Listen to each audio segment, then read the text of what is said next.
Të transmeton fjalën e tij, ndjekim. Pleased to see you, Ambassador, and you were the first Jew to tell me how tough it was, and I'm very thankful.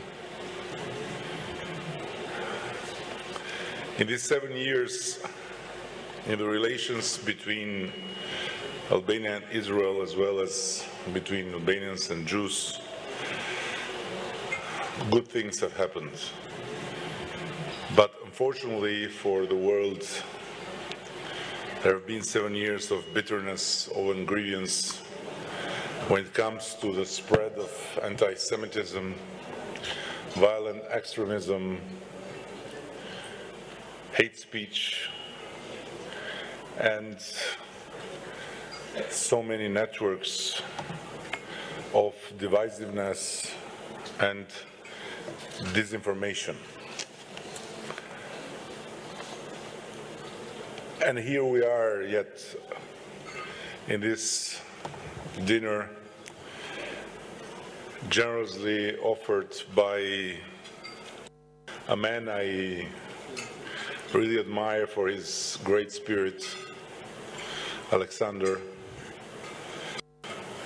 and surrounded by so many Jewish friends, included the Albanian Jewish friends from the distinguished Albanian Jewish community. And nothing but a psalm could truly help turn our feelings in this very moment into meaningful words. Behold how good and pleasant it is when brothers dwell in unity. It is like the precious oil on the hand, running down on the beard of Aaron, running down on the collar of his robes. It is like the dew of Hermon, which falls on the mountains of Zion. For there the Lord has commanded the blessing, life forevermore. What unites us as brothers is anything but a dream. To visit Israel in commemoration of this fact is a true honor and privilege, and I'm delighted as an Albanian that it keeps being cherished and not forgotten with time. It is a known fact that Albania was a friend of the Jewish community in their darkest hour, a fact we take pride in. The selfless part of our grandfathers have taken in this speechless endeavor to rescue human lives, Jew lives, is maybe a direct path that leads to heavens. But above all, it is what binds us in an unwavering fashion to the best of mankind. It is only fair to recall that from 1932 to 1945, during the most terrific upsurge of National Socialism and the Nazi invasion, Albania retained all the same the Jewish community as a religious community in its own right, imposing sanctions to anyone who would attempt or violate its rights. And there is a fact not known to many Jews and even Jewish friends of mine, that Albania at that time passed the only positive discrimination law all over Europe, such as to publicly worship the Shabbat and not be required to work that day. What Albanians from all confessions and all social strata, from the king to the shepherd, have done to rescue Jews and to ensure the welfare of the remnant of the people of Israel until the thunderstorm cleared, empowers our consciousness that as a people we are created for great deeds which can make us worthy to one another and worthy to the entire mankind. Worthy of the entire mankind indeed, for how else can a nation's policy be described when in 1943, 1944, under the direct pressure of the Wehrmacht, the collaborationist government in place itself, together with the four main religious chiefs of the country accepted to deliver to the Nazi the reserve assets of the treasury, but together categorically refused to hand over the list of the Jews sheltered in the country, especially the foreigners, the stateless, and the homeless among them. As the identification of all the Jews that forced to leave their homes during the Nazi anti-Semite breakthrough found shelter and protection in Albania and had their lives saved from exterminations comes to completion, we become more and more certain that the number of the Jews rescued in Albania is much more considerable than the number of 2,265 displayed since 2005 at the Memorial Museum of Holocaust. And last year, I had the honor to give to the Honorable Director of Yad Vashem the new list of 3,750 names. This number may appear to be somehow prophetic when one looks at the history.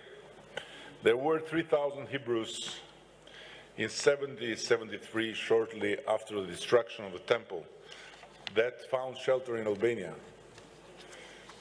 I'm bringing it here because there are not many people yet among the Jewish community that know the story, but also among them who know the story, not many are aware that it's not just the Second World War. And it's not just the Besa. It goes far in history.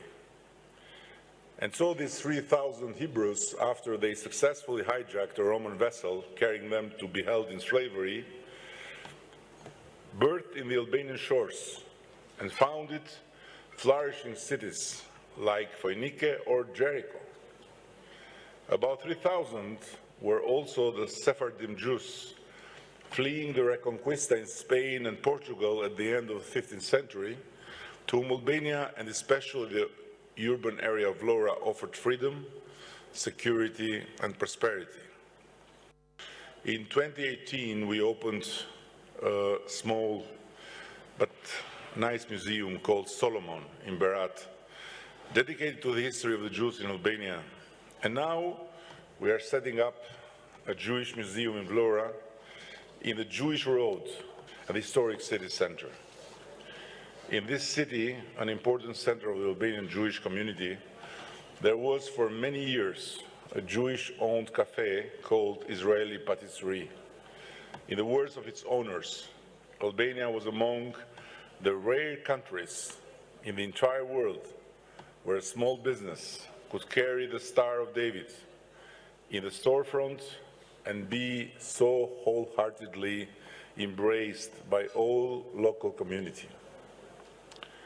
And it's not by chance that we choose Vlora as a city. Our shared history and friendship will be commemorated in a museum. The Albanian Jewish Museum will be a modern institution that will keep this history alive and will show future generations that Albanian hospitality is not a mere expression.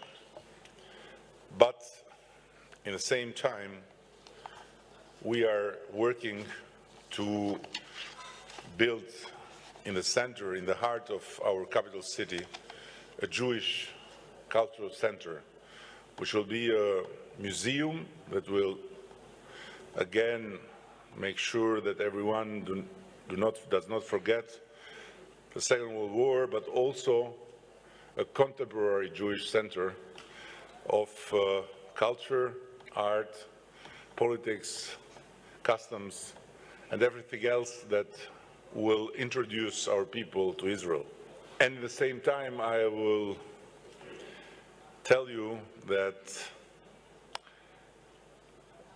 not only the not entire story of the coexistence between Albanians and Jews started with the Second World War, and not only it's a story that took together centuries, but it is important to never forget that Jews in Albania were saved by Muslims and Christians, by Albanian families that have put before their own religious identity their human identity in line.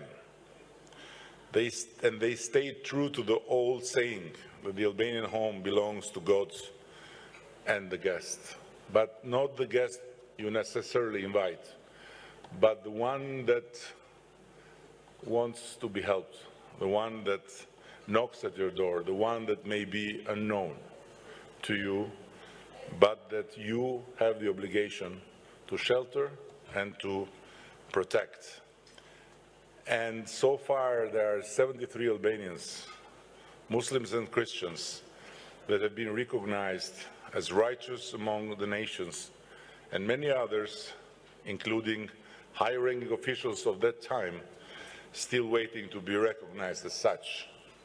And I was sharing today with some Israeli friends the incredible story of the collaborationist government, the puppet Nazi government in Albania, made by Albanians, which made an ordeal to take off jail 4 Jews that were arrested by the Nazi command, and they approved a decree of 1,500 golden coins for each of the Jews, and begging the Nazi command to let them free, because for them would be a shame to not try. And these 4 Jews were freed. Last year, we put up a memorial for the victims of Holocaust in a very populated area of our capital city. And the memorial inscription reads in English, Hebrew, and Albanian: Albanians, Christians, and Muslims endangered their lives to protect and save the Jews. And we are very much aware that what our grandfathers made is not simply a bright chapter of our history, but it's more than this. It's a national heritage treasure. And we need, and we will do everything to cherish it and to make sure that our kids and the kids of our kids realize how precious this part of our national heritage treasure is. In the same time, for Albania, it comes natural to stand firm against anti-Semitism. And as we are in government, we have done everything to make sure that our country is always in the front line against anti-Semitism, because as I try to always explain, it's not about Israel, it's not about the Jewish people, it's about humans. And it's about understanding how important it is to not engage in any form of revenge or in any form of insulting attitude towards others because of their different background, being ethnic, being religious. Israel is strong enough today to protect itself, but the world should understand that fighting anti-Semitism is not protecting Israel. It's protecting its own values, it's protecting its own principles, it's protecting its own self. And without taking more of your time, although it's never a good idea to have a man from the Balkans and Albania speak during a dinner, because you risk to end without eating, I want to finish my speech with Sasha. I can't describe how I felt when I saw Sasha appearing with a group of Jewish people without announcing himself at the door of my office to ask me to help their Afghans.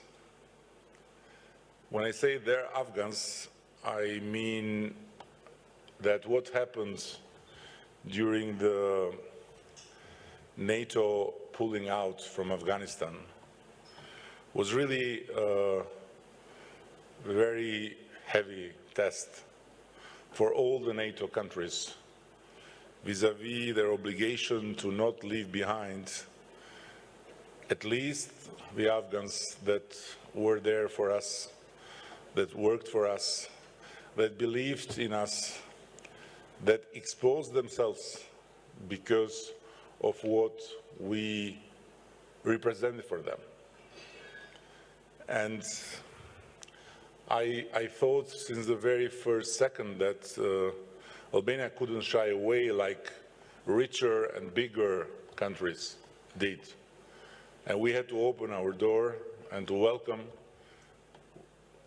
with our possibilities, these Afghans that otherwise would be victims of Taliban's revenge. Because we didn't have religious Talibans, but we had atheist Talibans ruling Albania for half a century, keeping us isolated, telling us that the three heads of devil were American imperialism, Soviet social imperialism, and Jewish Zionism. And so we did it. And we didn't do it just for the Afghans. We did it for ourselves. We did it for our kids. We did it for who we are. We did it for the memory. Because we may not be rich, but we have still a very sound memory. And this is very important. So when Sasha came and asked me to do whatever we could for their Afghans, it was really something that will stay with me for life. Because I immediately understood, I immediately felt that was a Jew feeling that he owed something to some other people of a completely different background, of a totally different religion, but that at that precise moment of history were threatened to be eliminated, exactly like your predecessors. And this is how it should be. And this is why anti-Semitism is a cause for everyone, not just for Israel or for Jewish people. And this is why being against anti-Semitism is not a flag of Israel, but is keeping the flag of humanity. Thank you very much.